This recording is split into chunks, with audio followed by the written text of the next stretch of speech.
Hello, flops. Welcome to my unofficial podcast. I'm so excited right now because I do not have a podcast. You might be wondering, like, what am I doing here? But honestly, there's just so much going on right now that I feel like I need to talk about. And I was like, well, it'll be so easy for me to just sit down, film a podcast as opposed to filming a bunch of different videos. You know what I mean? So there's so much tea going on in the music industry, I feel right now. I actually just, if you take a look at my wrist right here, I don't know if you can see it on the camera, but they're bracelets from the Eras tour. I went to the Eras tour last night. It was the final show of the US leg. You guys, it was everything.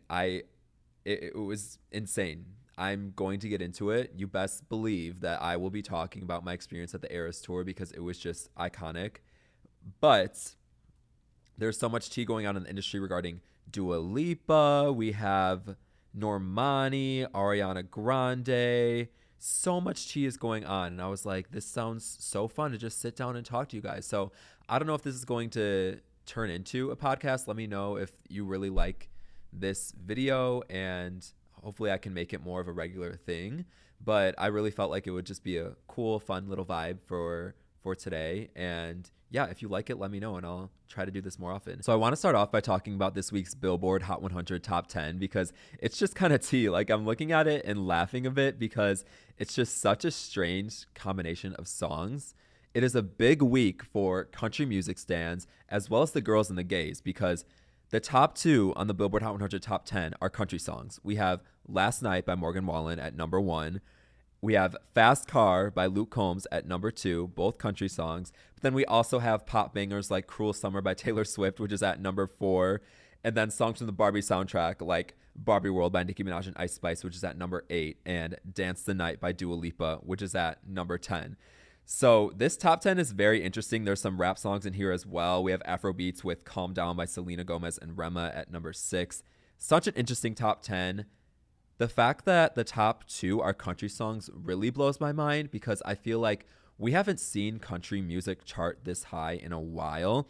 I feel like for a long time, it was hard for country songs to reach the top 10 on Billboard because country music was always something that would be big, you know, on country radio, which would help it chart high. But as far as the streaming era went, it was always pop and hip hop that were at the top. You know, there were the occasional country music hits like Meant to Be by BB Rexa and Florida Georgia Line, which hit number two in 2018.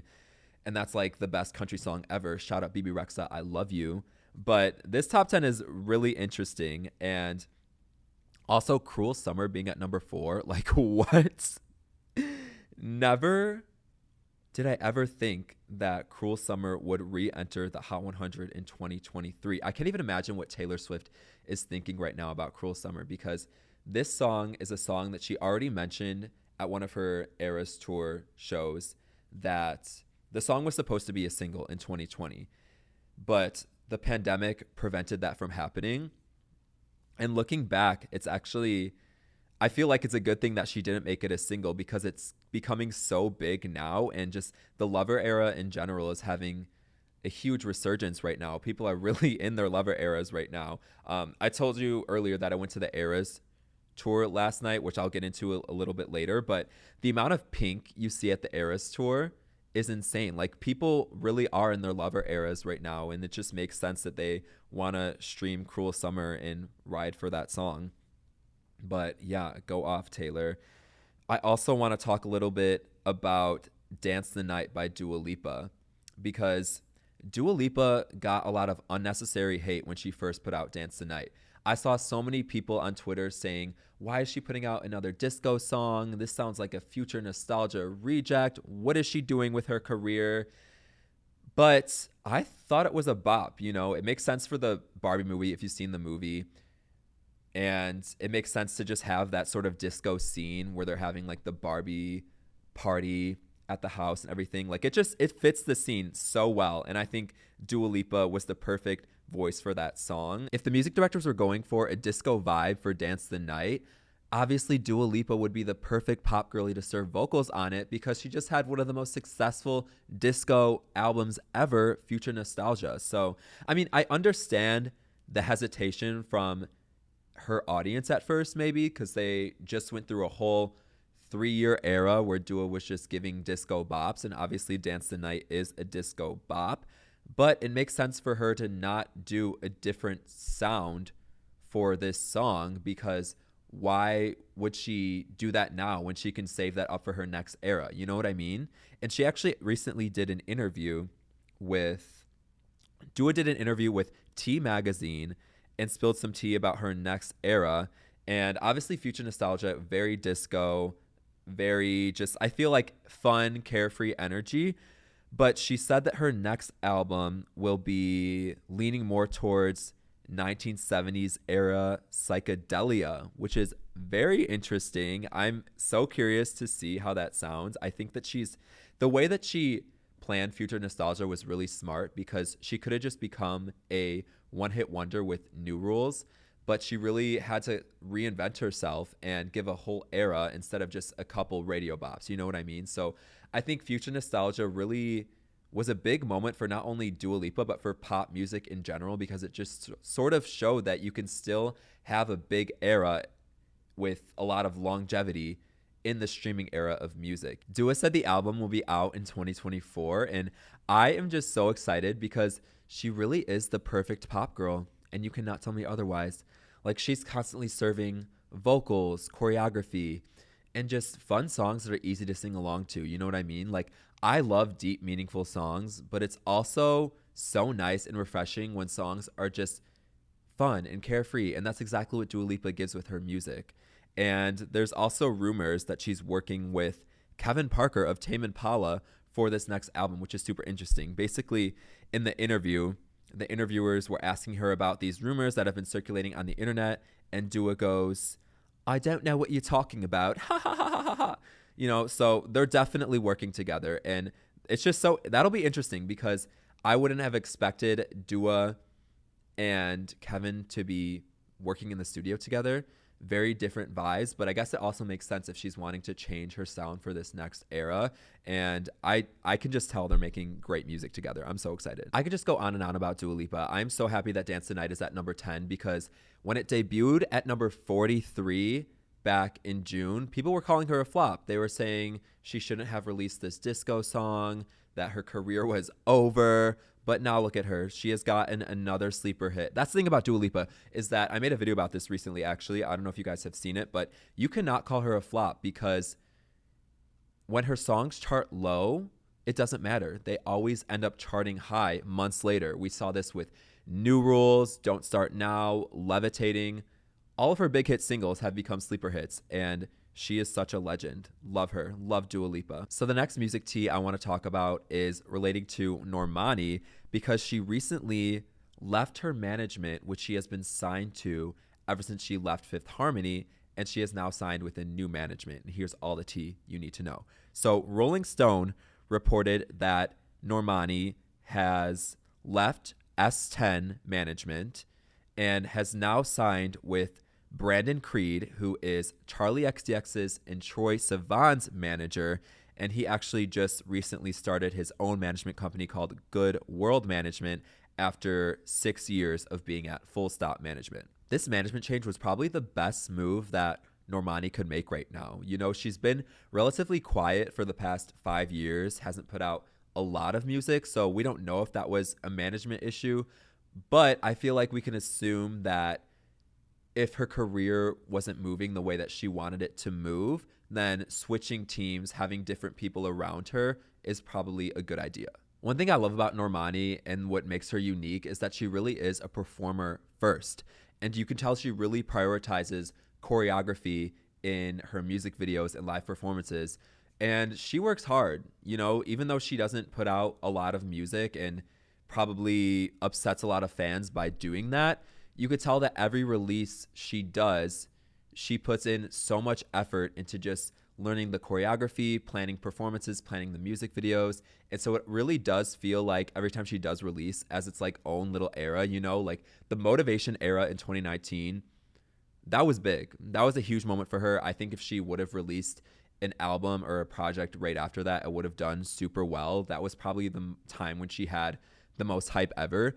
And I really hope that whenever she does put out new music again, especially with this new management team, that she has that same amount of hype that she had with Motivation, because she can serve. I know she can. Speaking of new music, is Selena Gomez teasing her next album era on social media? Because that's what it seems like. She recently reshared the photos that she posted before releasing her song Lose You to Love Me. So it was the same photos that she announced the song with and was teasing Lose You to Love Me with. So could that mean that new Selena music is coming?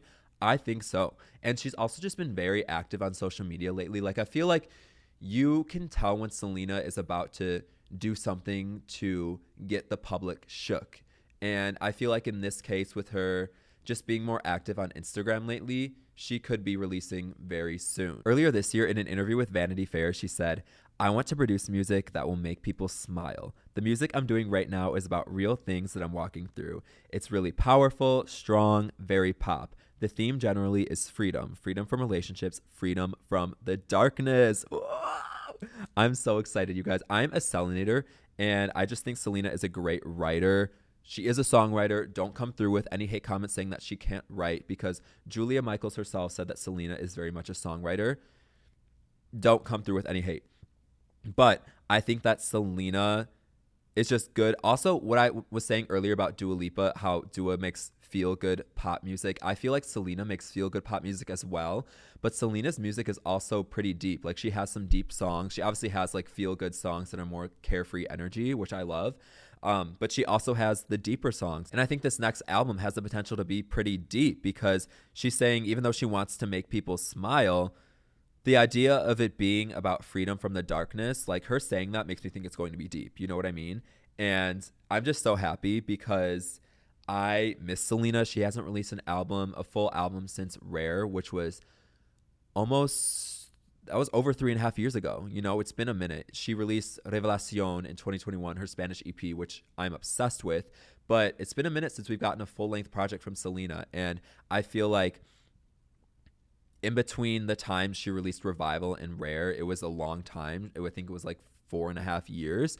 So I'm hoping that we don't have to wait that long before her next album. I think she's going to start the rollout soon. You know, it would make sense. Probably not this month, because she's starring in the new season of Only Murders in the Building. She'll probably want to wait a bit. But I think that it is coming soon, and we need to be ready. Selena has also been posting a lot with Camila Cabello recently.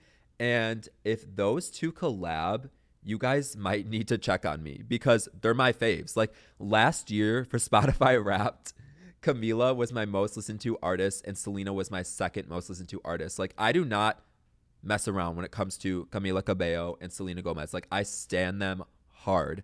So if they collab, that would just be like my brand. You know what I mean? Like, I would be so here for that. And could you imagine it being like a Latin banger too? Like, that'd be so good, you guys. Oh my gosh, I'm getting too excited thinking about it. Like, I'm going to hype it up and watch it like not even happen, and I'll just like end up getting my hopes up for nothing. But no, not putting that negative energy out there. I am manifesting this. This is happening for sure. So I also want to talk about this Billboard article I read recently, because I thought it was really interesting. Apparently, music industry executives are feeling depressed about the fact that it is difficult to break a new artist nowadays, which when I first saw this, I was like, okay, this makes sense. And I've talked about this a lot in my videos before. I've mentioned in a video once that the only two artists who have had a really big breakthrough since TikTok began are Olivia Rodrigo and Ice Spice. Those are the two that have become the most mainstream out of any artist that has debuted since the TikTok era of music. Honestly, I would be stressed about this too if I were a music industry executive, because it's like, okay, for years before the streaming era got really popular and before short form social media content creation started taking over the industry, record labels played a huge role in breaking out new artists. You know, they would send their songs to radio, they would become hits, they would get them performance opportunities that would just help their songs blow up. But nowadays, with short form social media content creation, all of that is sort of determined by the audience. The audience really has to enjoy this person.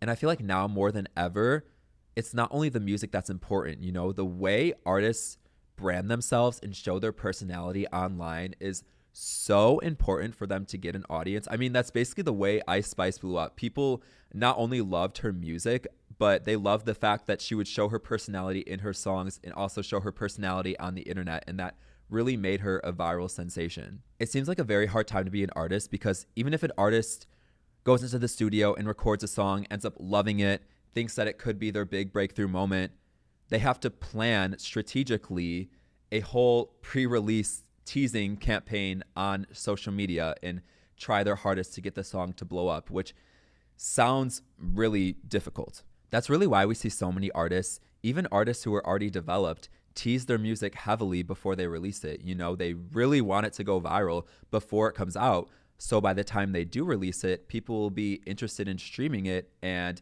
it'll have a good debut on the charts, which makes total sense. You know what I mean? Because if they release it and it doesn't go viral, it has a good shot at falling off unless it becomes viral months later after they release it. It's so interesting though. I just think it's so fascinating how much the industry has changed because of short form content.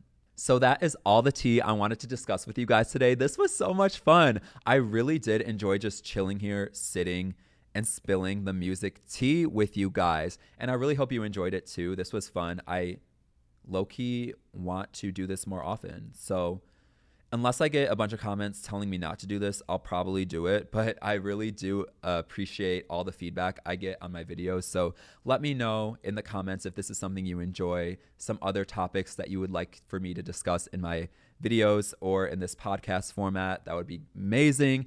Thank you so much. Make sure to subscribe to my channel for more. And yeah, I hope you all have a great rest of your week. See ya.